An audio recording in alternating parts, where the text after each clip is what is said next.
नमस्कार मित्रांनो, जीवन प्रकाश चॅनलमध्ये आपले स्वागत आहे. तर मित्रांनो, चॅनलला फॉलो केल्याबद्दल धन्यवाद. तर मित्रांनो, आपण चर्चा करत आहोत येणाऱ्या काळामध्ये येणाऱ्या विचित्र जगाबद्दल, ज्यामध्ये एकूण 6 ग्रह हे एकाच राशीत येत आहेत.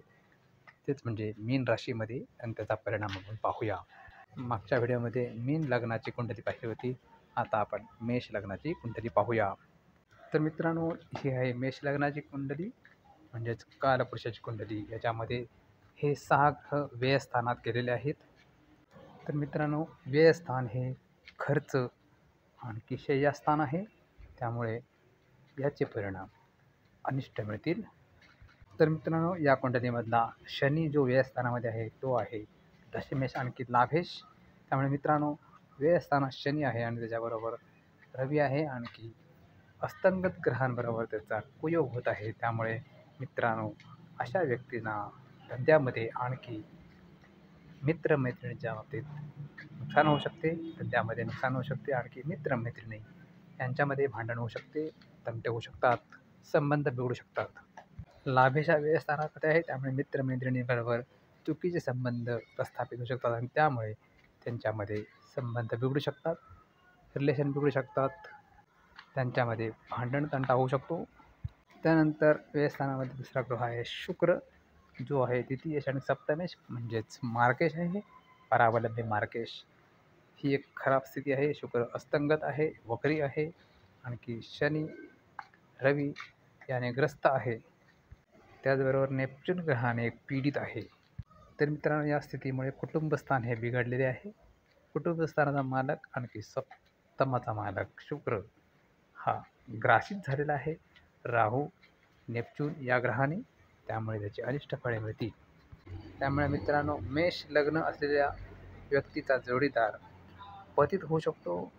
तिचे वेगवेगळ्या व्यक्तींसोबत संबंध प्रस्थापित होऊ शकतात आणि त्यामुळे पती पत्नी यामध्ये संबंध बिघडू शकतात, आणखी त्यांचे कुटुंब हे उद्ध्वस्त होऊ शकते. त्याचबरोबर मित्रांनो, द्वितीय स्थानात हर्षरग्रह आहे, त्यामुळे कुटुंबामध्ये कलह निर्माण होण्याची शक्यता जास्त आहे. गुरुमुळे थोडा बहुत परिस्थिती निभावली जाऊ शकते. त्याचबरोबर मित्रांनो, पंचमेश रवी हा देखील व्ययस्थानात आहे, हा कुयोग आहे. तर मित्रांनो, पंचम स्थान हे संततीच्या बाबतीत आहे. तर मित्रांनो, त्यामुळे संतती बिघडू शकते. संततीला पण अशी नाद लागू शकतात, आणखी अशा सवयी लागू शकतात, आणखी विवाहबाह्य संबंध किंवा आपल्यापेक्षा जास्त वयाच्या व्यक्तीशी संबंध येऊ शकतो. तर मित्रांनो, हे कलियुग आहे, आणखी यामध्ये लोकांचे विचार खराब व्हायला वेळ लागत नाही. छोट्याशा कारणाने लोकांचे विचार खराब होतात. लोक जास्त करून स्वार्थी झालेले आहेत, आणखी त्यांना छान छोकी पाहिजे, चांगले संस्कार नको आहेत, चांगले संस्काराप्रमाणे वागायचे नाही. त्यामुळे अशी परिस्थिती निर्माण होते, आणखी घटस्फोटांचे प्रमाण त्यामुळे वाढत चालले आहे. या ग्रहांबरोबरच बुध ग्रह आहे, तो आहे तृतीयेश आणखी षष्ठेश. तर मित्रांनो, तृतीयेश आणखी षष्ठेश हा त्या स्थानात आलेला आहे. त्यामुळे मित्रांनो, या व्यक्तींच्या प्रवासामध्ये बाधा येऊ शकते आणि प्रवासामध्ये खराब घटना घडू शकतात, अनिष्ट घटना घडू शकतात. मित्रांनो, या व्यक्तीने येणाऱ्या 2-3 महिन्यामध्ये जास्त प्रवास करू नये. चुकीचे लेखन केल्यामुळे या व्यक्तींना बंधन योग येऊ शकतो, आणखी हे लोक गोत्यात येऊ शकतात. त्यामुळे चुकीचे लिहिणे टाळावे, चुकीचे बोलणे टाळावे. बुध हा अस्तंगत आहे, आणखी वक्री देखील आहे, आणखी नीच राशीला देखील आहे. त्यामुळे मित्रांनो, बुद्धीमध्ये समस्या होऊ शकते, माणसाचे विचार इतरांना पटणार नाहीत, आणखी त्यामुळे त्याच्यावर कारवाई होऊ शकते. त्यामुळे मित्रांनो, बोलताना आणखी लिहिताना खूप सांभाळणे आवश्यक आहे. त्याचबरोबर षष्ठेश ही आहे बुध, त्यामुळे त्याच्या नोकरीच्या संदर्भात समस्या निर्माण होऊ शकतात. नोकरीमध्ये असिस्टंट किंवा सहकारी याच्याशी खराब संबंध येऊ शकतात, शारीरिक संबंध येऊ शकतात, आणखी त्यामुळे त्यांची नोकरी धोक्यात येऊ शकते. षष्ठ स्थानात केतूही आहे, त्यामुळे मित्रांनो, ही परिस्थिती खराब होऊ शकते. त्याचबरोबर मित्रांनो, व्ययस्थानामध्ये नेपच्यून हा ग्रह आहे, आणखी तो ग्रह इतर ग्रहांना पतित करतो, स्खलित करतो, आणखी त्यामुळे जातकाची व्यक्तीची इच्छा होते अशा वाईट गोष्टी करण्याची, आणखी त्यामुळे त्या वाईट गर्तेत ढकलले जातात, आणखी त्याचे दुष्परिणाम त्यांना आयुष्यभर भोगावे लागतात. त्यामुळे मित्रांनो, असे करण्याची टाळा. तुमच्या मनावर नियंत्रण ठेवा आणखी त्याप्रमाणे वागा. तर मित्रांनो, आपल्याला प्रश्न पडला असेल की मेष राशीच्या लग्नाच्या कुंडल्या ज्या आहेत त्यांना अशी अनिष्ट फळे सगळ्यांना मिळतील. तसे नाही, सगळ्यांना मिळणार नाहीत मित्रांनो. तुम्हाला त्याच्यासाठी मूळ कुंडली पाहावी लागेल. मूळ कुंडलीमध्ये ग्रहांची स्थिती काय बघायला लागेल.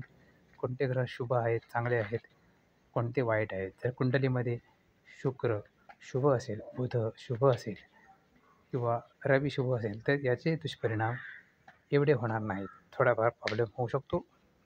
त्याचबरोबर मित्रांनो, तृतीयामध्ये मंगळ आहे, आणखी त्याचा या 6 ग्रहांचे केंद्रयोग आहे. त्यामुळे मित्रांनो, भावंडांच्या बाबतीत कलह होण्याची शक्यता आहे. त्यामुळे मित्रांनो, त्या बाबतीत तुम्हाला काळजी घेणे आवश्यक आहे.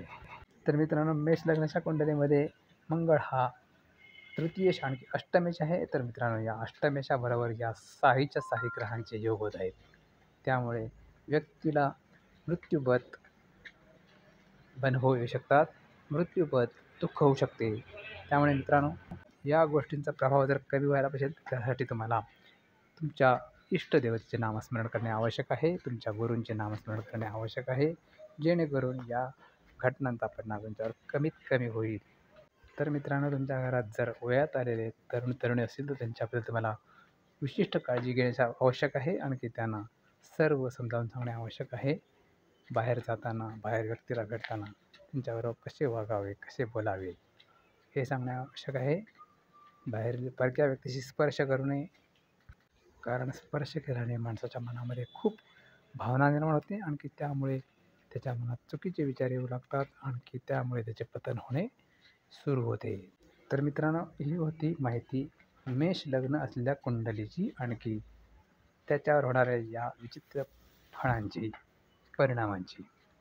मित्रांनो, व्हिडिओ आवडले असेल लाईक आणि शेअर जरूर करा, जेणेकरून जास्तीत जास्त लोकांपर्यंत पोहोचेल. आणखी त्याची माहिती मिळेल, जेणेकरून जास्तीत जास्त कुटुंब याची काळजी घेतील. आणखी त्यांना एक सुखी आणखी आनंदी जीवन मिळेल. अशा खराब घटनांचा सामना करावा लागणार नाही, दुःख कमी होतील. ठीक आहे मित्रांनो, जय श्री स्वामी समर्थ.